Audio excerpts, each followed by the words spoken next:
আমাদের এখানে আজকে ছিল আষাঢ় নবমী পুজো আর আমরা চলে গিয়েছিলাম আজকে গঙ্গা স্নান করতে। তো এটা হচ্ছে আমাদের সুন্দর একটা পরিবেশ, গ্রামের এত ভালো লাগে আর এই সময়টা তো আরও ভালো লাগে। ভীষণ সুন্দর একটা পরিবেশের সাথে তোমাদেরকে অনেক অনেক স্বাগত। তো আজকে আমাদের এখানে পুজো, সবাই মিলে চলে গিয়েছিলাম গঙ্গায়।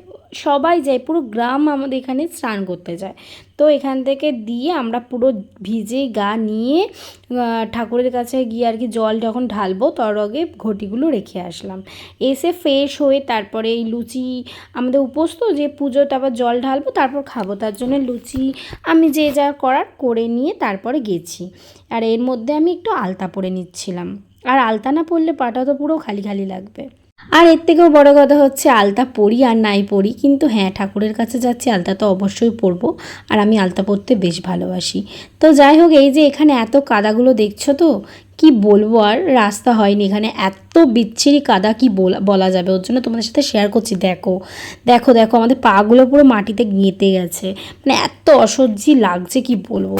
আসলে একটু মাঠের দিক, ভেতর দিক তো বাবা পঞ্চান্নতলার মন্দিরটা, ওর জন্য। আর যারা ডন্ডি খাচ্ছে তাদের অবস্থাটা কি বলো তো, তার অবস্থাটা একদম বাজে। আর বাচ্চারা তো খুব মজা পাচ্ছে, আমাদের রায়বুড়ি আর টুয়ারানি, ওফ কি মজাই না পেয়েছি। কিন্তু আমাদের তো বিরক্তি লেগে যাচ্ছিল, কারণ আমরা এখানে গিয়ে গিয়ে অভ্যাস হয়ে গেছে, পুজো দিতে যাই মানে এই সময়টাই এরকম বিচ্ছিরি। এমনি সময় ভালো রাস্তা মানে থাকে, এবং পুজো দিয়েই তো আমরা ভালোভাবেই যাওয়া আসা করতে পারি। আর যারা ডন্ডি কেটেছে তাদেরকে একবার দেখো। আর আমরা একটু আগে গিয়ে পুজোটা দিয়ে এসেছি। এই যে সকলের পূজার পুরো গ্রাম আমাদের এখানে আসে, তো বেশ ভালো লাগে এই পুজোটা আমাদের।